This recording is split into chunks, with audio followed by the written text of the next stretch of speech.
Hola, buenas noches, ¿cómo están? Esto es Radio Corazón.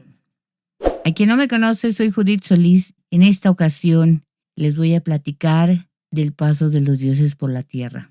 Y les voy a cantar una gran historia de la isla de Pascua y de esas estatuas enormes que les llaman moais. ¿Cómo fue que existen? ¿Qué es lo que dice el pueblo? ¿Qué dicen los historiadores, los científicos? Vamos a comenzar con la historia que ustedes pueden encontrar en todas partes.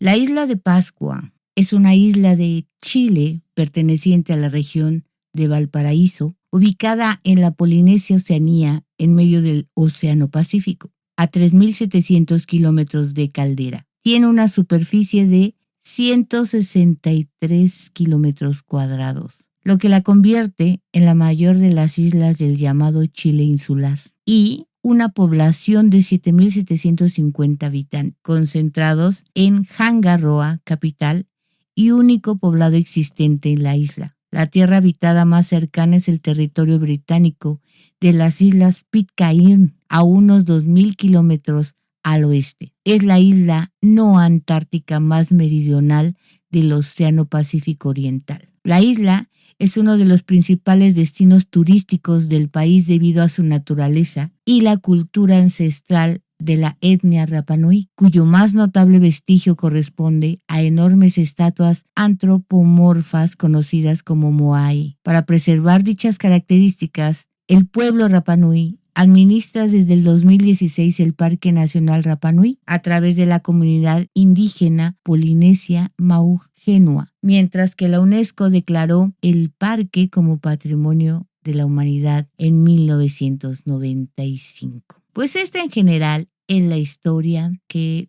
podemos ver en cualquier parte. Ahora me gustaría platicarles de este documental que yo vi y que me encantó. La isla de Pascua, Anaquena, los moais. Cuenta la leyenda que hace mucho tiempo y en mitad del océano, en aquel país vivía un rey sabio y prudente. Era hijo de los dioses y dotado de poderes excepcionales. Su reino era próspero y feliz, pero de pronto aquel bello y exuberante lugar se vio amenazado. La tierra empezó a temblar y la mar avanzó inexorable devorando el Pacífico Rey. Y las tierras comenzaron a hundirse. Fíjense esta historia, que por cierto, dicen que en esta época o más adelante puede pasar con algunas islas. Pues entonces el rey solicita consejo a uno de sus magos y este viaja en sueños por el océano y al regresar comunica al rey que debía partir en dirección al sol. Allí encontraría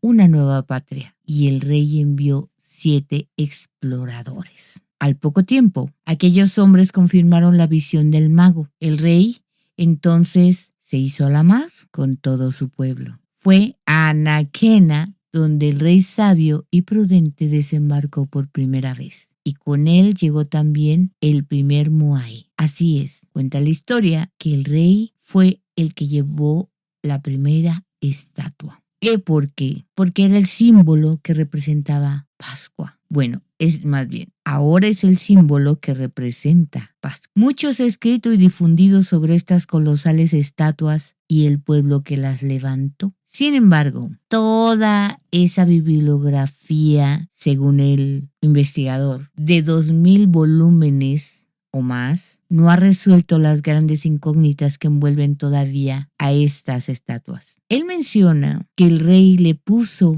a la isla Tepito o Tegenua, que ese era el verdadero nombre de la isla de Pascua, que se traduce como el ombligo del mundo. Pues, según esta investigación, él cuenta que tanto los científicos como especialistas pues no se ponen de acuerdo en la verdadera historia. ¿Será verdad que el rey existió? ¿Será verdad que vienen de alguna otra parte, de una tierra que se hundió en el océano? Si verdaderamente esos fueron los primeros pobladores de la isla de Pascua. Si ellos fueron los que construyeron los moais, ¿y para qué? ¿Cómo transportaron el moai, por ejemplo? Pero pues también él se puso a investigar qué cuenta la tradición, qué cuenta el pueblo, qué dice la gente, los ancianos, Para los pascuenses o Rapanui, la historia de su pueblo, transmitida de padres a hijos, no ofrece la menor duda. Todo empezó con aquel rey sabio y prudente. Ese rey se llamaba Hotumatua y su primitivo reino recibía el nombre de Hiva Marae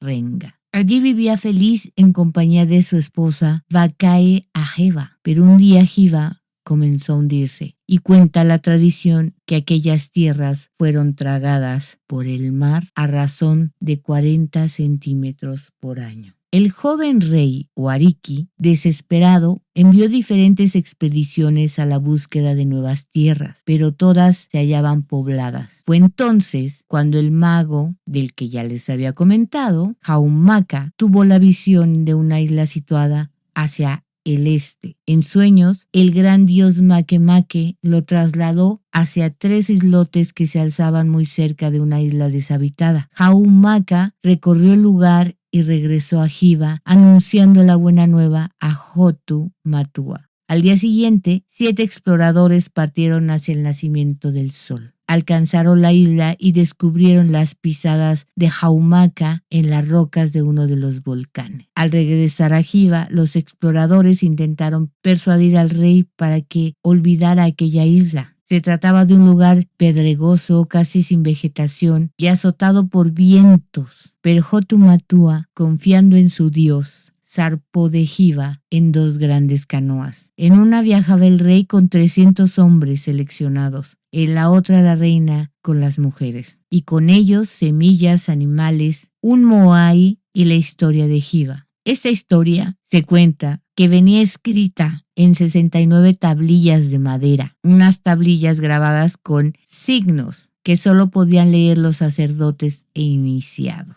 Era la historia de aquel pueblo y de la lejana patria desaparecida bajo las aguas. Después de no pocas calamidades y tras 66 días de navegación, aquel pueblo por fin vio la tierra prometida. Se trataba de una isla mágica que el rey bautizó como el ombligo del mundo. Tras rodearla, el rey y sus séquitos desembarcaron en una de sus playas, y con ellos la caña de azúcar, el plátano, el ñame, el tano, las aves y gallinas. Y junto al rey, junto a los artesanos, agricultores, pescadores, adivinos, sacerdotes, mujeres, niños, desembarcaron también el símbolo de aquellas gentes. Un símbolo que ha perdurado hasta nuestros días. Este símbolo, cargado de misterio, según los ancianos en la isla, así dio comienzo a la verdadera historia de la isla. Este fue el primer poblamiento humano, una emigración obligada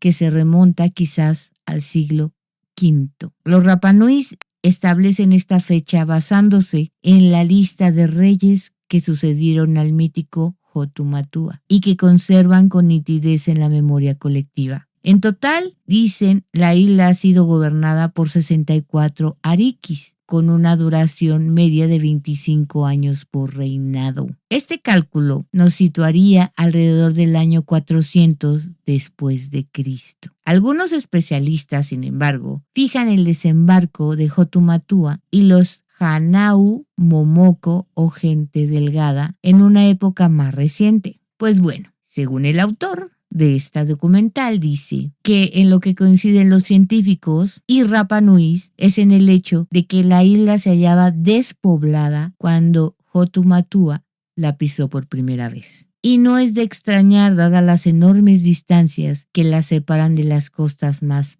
próximas. De hecho, la única tierra que los pascuenses alcanzan a ver desde su isla es la luna. Bueno, pues él cuenta que también se preguntan que entonces de dónde procedía Hotumatua. ¿Sí existió el país llamado Hiva? Pues según el autor dice que para la mayoría de los científicos el hundimiento de esas tierras es una leyenda. Pero para la gente de Pascua, Hiva Marae Renga fue real. Pues así lo cuenta su historia. Y los ancianos cuentan que Hiva formaba parte de un gran continente situado hacia el suroeste y a 2 meses largos de navegación, pero el océano se lo tragó y hoy solo es un recuerdo. Fíjense, ¿Cuántas historias hay de algún continente? Creo que hay historias de que algún continente desapareció precisamente porque se hundió en el mar. Creo que todos lo recuerdan, ¿no? Cuenta el investigador,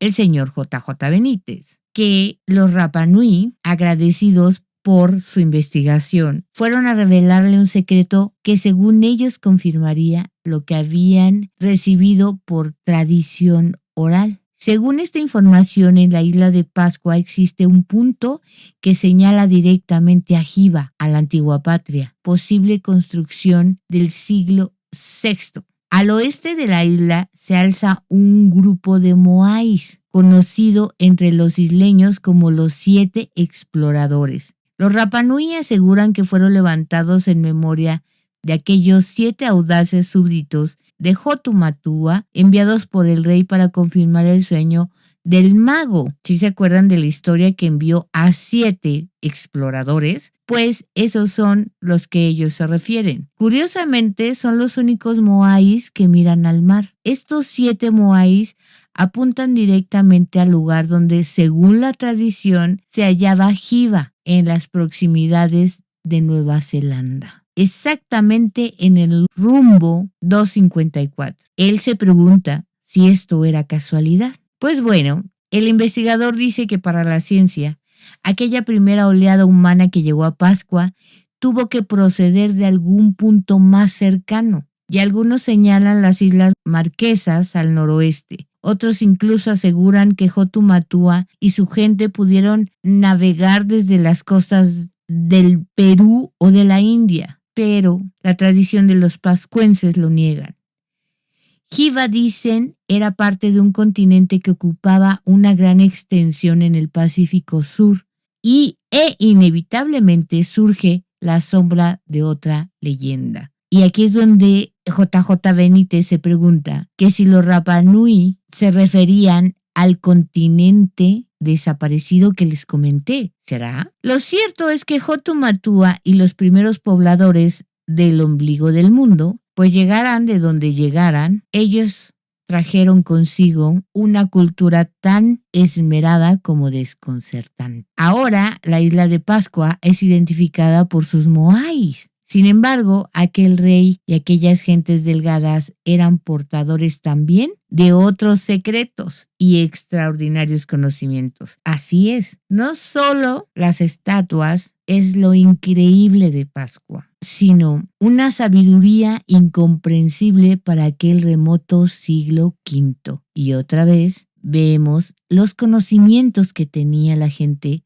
o que tuvo la gente para lo que tenían a la mano, cómo pudieron hacerlo, todo eso es o llega a ser incomprensible. Según la tradición Rapa Nui, al segundo día de su llegada a la isla, Bakai, la esposa de Hotumatua, dio a luz a su primer hijo y lo hizo en un parto submarino. Y el investigador pues hace una puntuación sobre que las mujeres se sentaban sobre una piedra rectangular de forma que el agua las cubría hasta el pecho y así nacían los bebés. Y pues él dice que de dónde aprendieron esa forma de que tuvieran un parto pues en el agua. Él comenta que fue en la primera mitad del siglo XX y a título experimental cuando algunos países nórdicos decidieron practicar el parto submarino. Comprobaron que en esas especiales circunstancias tanto la madre como el niño experimentan un menor sufrimiento. Los cambios de presión en el feto son casi inapreciables. Entonces por eso dice que como es que en esa isla, esa mujer ya sabía de esos beneficios.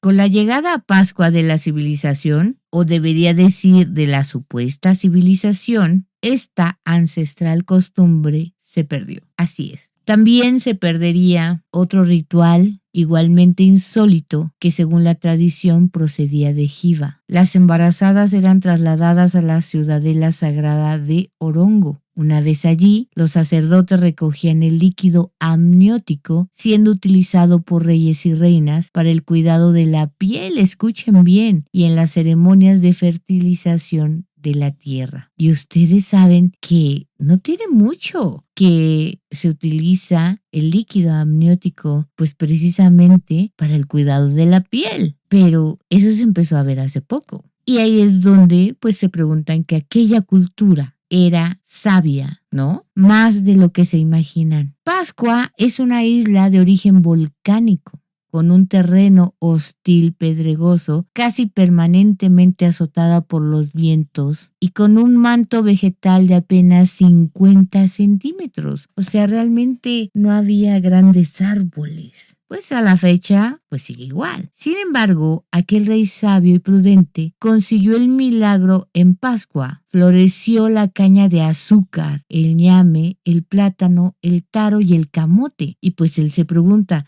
¿cómo lograron todo eso en una tierra tan árida? Pero la situación es que el rey también traía conocimientos de agricultura, o su gente o tradición, podemos decirlo. Y al llegar a la isla, construyeron decenas de invernaderos, así como ustedes lo escuchan. Le llamaban ellos manavais, y así es como pudieron hacer su siembra. Esta era otra de las sabidurías que trajo el pueblo y, supuestamente, era un poder heredado de Jiva. Ellos levantaron los manavai, unos invernaderos excavados en el terreno de hasta 2 metros de profundidad y 20 o 30 de longitud. Este lugar mantiene un especial microclima y que permite el crecimiento de toda suerte de frutos y hortalizas. Un milagro que los científicos no terminan de explicar. Y aunque la ciencia no tiene una respuesta satisfactoria, para los pascuenses, en cambio, la solución es tan simple como familiar. El milagro de los manavai fue consecuencia del poder del mana. El mana era un poder sobrenatural emanado del dios Makemake, una extraña y singular criatura que descendió de los cielos, instalándose en la mítica Jiva. Y aquel dios se cruzó con las hijas de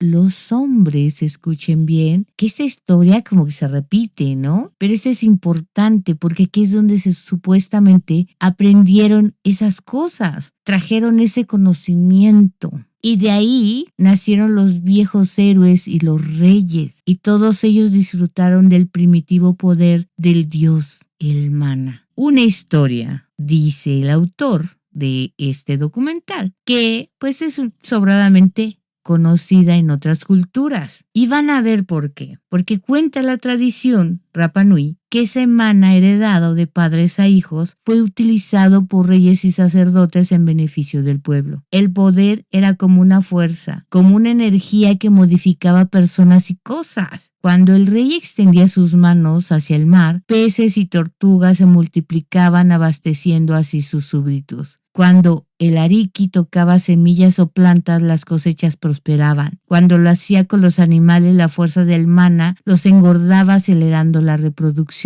El propio nombre del dios Makemake no es otra cosa que un apócope o supresión de las letras de la primitiva designación de la deidad Manake, es decir, el que disfruta de un poder más que excepcional. Según los ancianos, Rapa Nui fue gracias al mana como sus ancestros lograron transportar los grandes bloques de piedra que cierran los invernaderos. Así es, ellos así explican cómo se movían esas grandes volúmenes. Según esto no importaba el peso. El mana, dicen, los hacía levitar, venciendo así la gravedad, y otro tanto sucedió con las extrañas construcciones que se alzaban al sur de la isla en el paraje conocido como Vinapú. Otro de los grandes enigmas de Pascua para el que los científicos tampoco tienen explicación. Aquí, desafiando toda lógica, permanecen los restos de un ajú o altar, muy diferente a los 101 que conservan a lo largo y ancho de la isla, diferente por su estructura y por el peso y pulido de los bloques. Estos bloques son de basalto, de hasta 11 y 12 toneladas perfectamente escuadrados. Fíjense. Yo ya les he platicado sobre estas piedras, lo podemos ver en otras edificaciones. ¿Cómo es que se repite? ¿Será que es la misma cultura o fueron los mismos dioses los que les enseñaron a varios países, a varias culturas? Todo eso son enigmas muy interesantes, ¿no creen? Entonces, el autor habla en Cusco, Perú, dice que fue un señor inca, Garcilaso. Tiene unos comentarios reales quien proporcionó el primer aviso sobre lo insólito de estas edificaciones en pleno corazón de Cusco. Él dice que parece como si alguna clase de magia hubiera presidido su construcción, más parece trabajo de demonios que de seres humanos. Así lo dijo él. Porque, pues, el señor J.J. Benítez dice que ¿cómo explicas esta piedra de 12 ángulos? ¿Cómo pueden entender el transporte de esa piedra, el alzado de estas formidables masas de piedra? ¿Cómo las pulieron? ¿Cómo lograron ese milimétrico encaje idéntico al de Vinapú en la isla de Pascua? Y él dice, ¿y qué decir de las moles que dan forma a la fortaleza inca de Sacsayhuamán? Algunos de estos bloques superan 5 metros y las 130 toneladas de peso. La técnica de construcción es prácticamente gemela a la de Pascua. Y pues ahí es donde él se pregunta que esas edificaciones o esa forma de hacer esas edificaciones, ¿cómo llegó esa enseñanza pues al ombligo del mundo, a la isla de Pascua, ¿no? ¿Quién les enseñó a diseñar esos muros? No lo saben. Él también dice que en Aksum, Etiopía, también hay almacenes y la tumba del rey Ramjay. En la ciudad etíope de Aksum hay una formidable construcción con bloques de 500 toneladas escuadrados perfectamente igual que en Perú y Pascua. Un complejo funerario que se remonta al año 2500 a.C.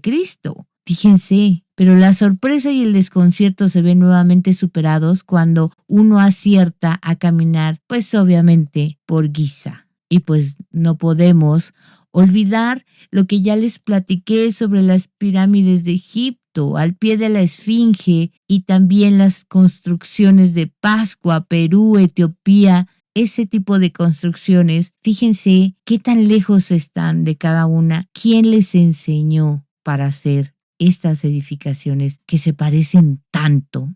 Y estas que ya platicamos, por lo menos ellos dicen que tienen 4.500 años. Curiosamente, tanto el diseño como la disposición y el pulido de estas formidables bloques son similares a los de Vinapú, Cusco y Sacsayhuamán. ¿No les parece fantástico estas cosas? Hay cosas que a veces son tan increíbles que no las vemos. El autor dice que nadie tiene una explicación convincente. ¿Navegaron los antiguos egipcios o los etíopes hasta América del Sur y la isla del Pascua? Pues dice que no parece lógico. La distancia entre estos países y el ombligo del mundo es de más de 15.000 kilómetros. Pero entonces, ¿qué ocurrió? Por más que uno lo piense y trate de dar una explicación, es un enigma la semejanza entre las construcciones de esas 4 culturas. En Pascua no existe vestigio alguno de las hipotéticas visitas de incas o egipcios. Para los Rapa Nui, los muros de Vinapú, destinados a sostener un moai de 23 metros, fueron obra de Jotumatua o de sus inmediatos sucesores. Unos muros dicen que se hicieron realidad merced al mana. Unos muros dicen estos se hicieron realidad por la magia, si quieren llamar, del mana. Jotumatua. He aquí otro de los intrigantes misterios de Pascua. ¿Qué pasó con este rey? ¿Qué fue del Ariki que fundó la cultura Rapa Nui, que trajo el primer moai? Pues bueno, según la tradición, Jotumatua gobernó durante 20 años. Fue la época de máximo esplendor, un periodo en el que se inició probablemente la construcción de las gigantescas estatuas y sobre todo el reinado del mana por excelencia. Todo en el soberano era mana, todo era sagrado. Nadie debía tocarlo, su cabeza, los cabellos y manos eran santos. No podía cortarse el pelo y tampoco las uñas. Sus manos solo tejían redes. Al morir, el cráneo era separado del cuerpo y adornado con pinturas o grabados, pero este poder, el mana, se hallaba asociado a otro concepto, el tapu, es decir, lo prohibido. Cualquier persona u objeto que el rey pudiera tocar quedaba maldito. Y el tapu, un concepto del que procede la palabra tabú, ha llegado hasta nuestros días en la isla del fin del mundo. El pescador, por ejemplo, no puede comer los peces que captura. Las mujeres y niños Rapa Nui tienen prohibido el consumo de atún durante la época festiva. Durante la época estival, los pascuenses no deben pisar el terreno donde se ha enterrado un cordón umbilical. Fíjense qué cosa. Nadie podía ver al ariqui comiendo o durmiendo. No, pues está cañón. Los infractores del tapu eran condenados a muerte, bien por el aplastamiento del cráneo o bien por la introducción en el recto de una antena de langosta marina, un suplicio extraordinariamente doloroso que conducía indefectiblemente a la muerte. La gente indica que la tumba de Hotumatua fue sepultado en Akahanga, al sur de la isla, un punto equidistante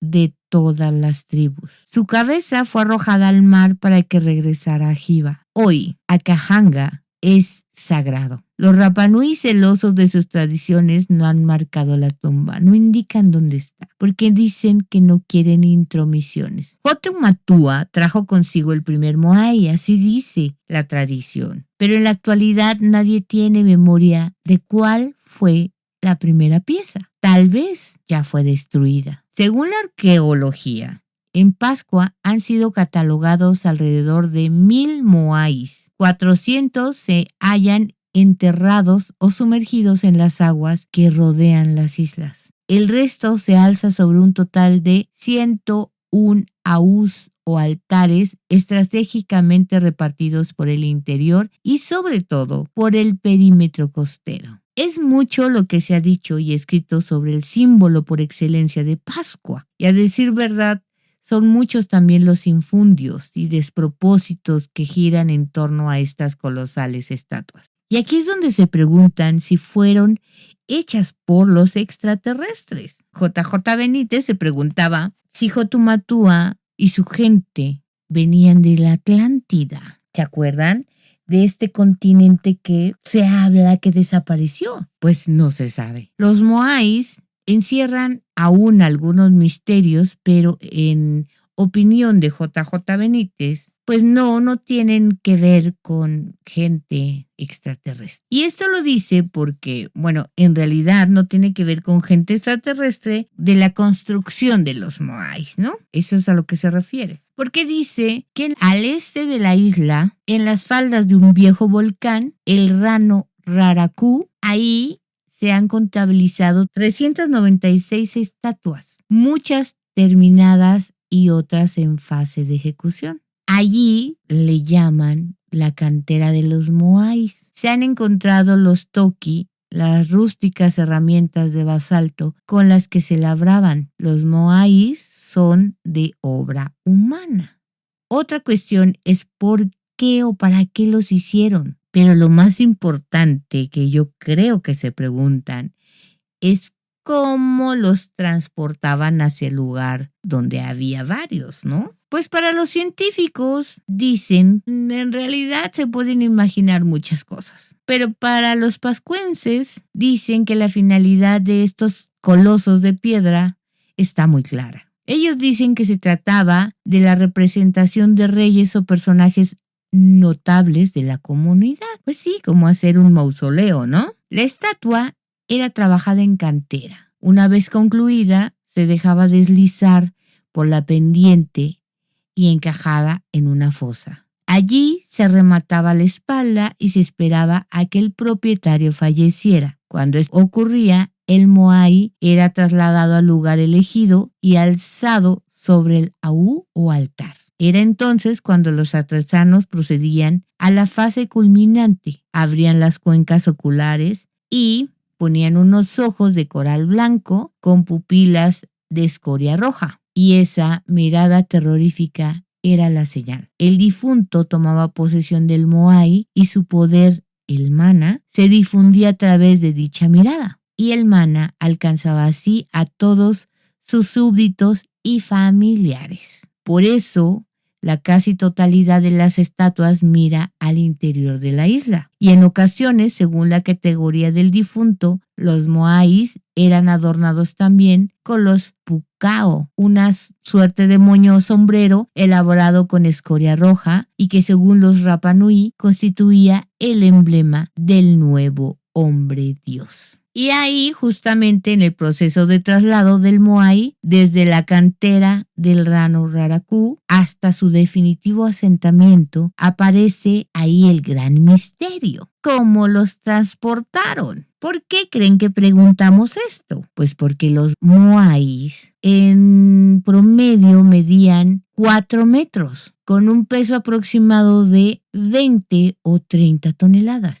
Hay excepciones, como en los casos del Moai Paro, en la costa norte, con casi 10 metros de altura y 85 toneladas de peso. Y el Moai a medio terminar de la cantera del Raro Raraku, de 22 metros de longitud, habría llegado a pesar 250 toneladas. En el caso de los sombreros o pucaos, la mayor parte de estos cilindros supera las 7 y 8 toneladas. Pues ahí está el misterio. ¿Cómo es que podían trasladar esas semejantes moles a lo largo de la isla y para elevar los tocados hasta 5 metros de altura? Si se acuerdan de lo que les platiqué, al final le ponían el sombrero o tocado o moño o lo que sea. Durante décadas, científicos han tratado de demostrar cómo se transportaban y han dicho, pues, muchas soluciones. Unos dicen que en trineos de madera, otros dicen que horquillas de madera, de las que colgaban los moais, cuerdas y rodillos, hasta caminos de paja, pero la verdad es que son hipótesis. Pues no sé si a alguien le convence ese tipo de hipótesis. Pues el autor del que les estoy platicando, pues él dice que él no cree realmente que hayan sido, pues por ejemplo, ponerle cuerdas y llevarla arrastrando al moai, porque están hechos de palagonita, que es una piedra volcánica, y dice que es frágil y realmente pues se le hubiera quedado marcas al moai de las cuerdas o el arrastre que hubiera tenido. Él da un ejemplo, dice que en 1982 un moai de Tonga Riki fue expuesto en la ciudad japonesa de Osaka. Y dice que por más que trataron en el transporte de no maltratarlo, sí le dejaron las marcas de las cuerdas con que pues lo levantaron, ¿no? Entonces, porque dice que si estos en esta época le dejaron ese tipo de marcas, porque en aquella época pues no se le ve ningún tipo de marca a los moais que están en la isla. Pero bueno, él dice que el gran fallo de cuantos han intentado explicar el traslado de los moais de forma convencional aparece al echar mano de la madera, ¿no? Para poderlo rodar. Entonces, pues él dice, si supuestamente hay una hipótesis que de esa manera se trasladaban estas esculturas, pues entonces él se pregunta nuevamente, ¿quedaban por hecho que en la isla había suficiente madera como para hacer pues ese tipo de traslado, ¿no? Él menciona que los ancianos lo han dicho muchas veces, pero que nadie les ha prestado atención. En Pascua, dicen los Rapa Nui, jamás hubo bosques, y los vulcanólogos y expertos en polen han terminado dándole la razón. Hace 10,000 o 12,000 años, la isla padeció la última gran erupción volcánica. El Maunga Terevaca al norte entró en actividad y los ríos de lava arrasaron Pascua, sofocando cualquier vestigio de vegetación. Cuando Hotumatua desembarcó en Anaquena, el ombligo del mundo, era un paraje casi desolado. El único arbusto presente en la isla era el toromiro, apenas de 1,30 m de altura y 30 centímetros de diámetro. Y pues con esta declaración, pues está claro que así no se pudieran trasladar por medio de la madera los moais, ¿no? con ese tipo de arbolito, pues no creo, ¿verdad? Entonces dicen que si ese arbolito no era suficiente, entonces ¿cómo hicieron para transportarlos? Y la gente y la tradición dicen que con el mana, el poder más que excepcional del rey o de los sacerdotes, era el que levantaba las estatuas en la cantera, las desplazaba por el aire, llegando el momento cuando el propietario del moai fallecía, el cortejo se ponía en marcha. El ariki utilizaba su mana y el gigante de piedra se alzaba como una pluma, obedeciendo las órdenes del rey o del iniciado en turno. Y así viajaba hasta el lugar fijado por el difunto. Y así aseguraban los ancianos se salvaban los accidentes geográficos depositando el moai en los aú más inaccesibles, incluso en los acantilados. Pero esta versión no la aceptan los científicos, obviamente. La magnífica industria lítica de los pascuenses se prolongaría hasta el siglo XIII. En ese tiempo fueron tallados 1 millar de moais. Fue la época dorada de la isla del fin del mundo. Pero un buen día, hacia el año 450, sucedió algo. En la isla desembarcó una segunda oleada humana. Eran los Hanau-Sepe, unos individuos corpulentos que terminarían provocando un gran desastre. Eran muchos, cuentan los ancianos Rapanui, y se instalaron en el Poike, y ahí vivieron durante siglos. Y los Hanau-Sepe, mal llamados orejas largas, se mezclaron con los primitivos pobladores. Pero en el año 1680 estalló un conflicto y unos y otros guerrearon hasta que los invasores fueron exterminados. La isla no se recuperaría jamás de aquella guerra. Y poco tiempo después, las rivalidades entre tribus y familias desembocarían en otra catástrofe. Una parte del pueblo se rebeló contra la tiranía del rey, ensañándose con los símbolos del poder, los moais.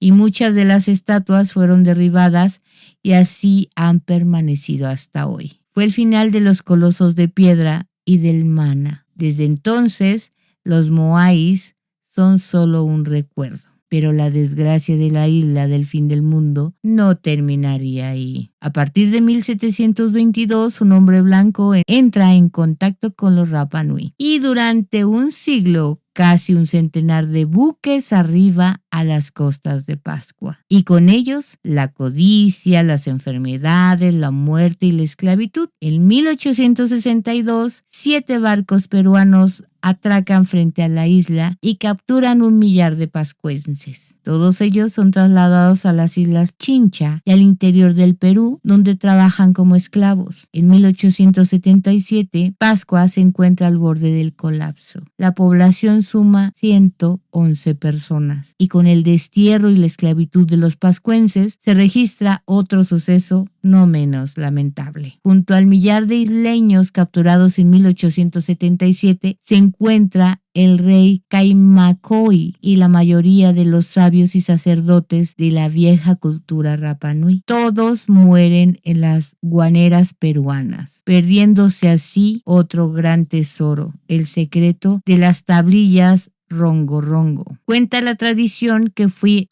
Jotumatua, el ariki sabio y prudente, el que trajo consigo las 69 tablillas de madera en las que se narraba la historia de Jiva y de su pueblo. Unas tablillas o maderas parlantes grabadas con 150 signos básicos con los que podían cumplirse más de 2000 lecturas. Un formidable tesoro que se perdió con el destierro de los últimos iniciados Rapanui. Hoy solo quedan 24 de esas tablillas repartidas por los más importantes museos del mundo. Su incalculable valor, algunas están valoradas en $2 millones.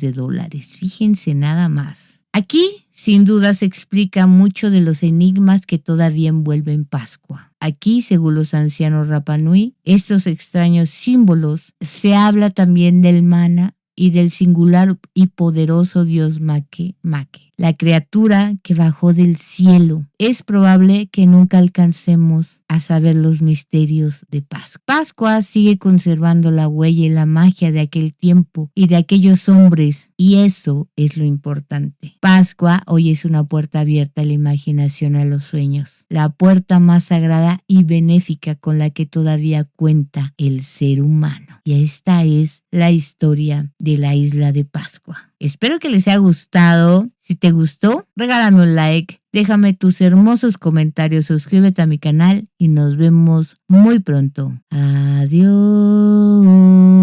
Coman frutas y verduras.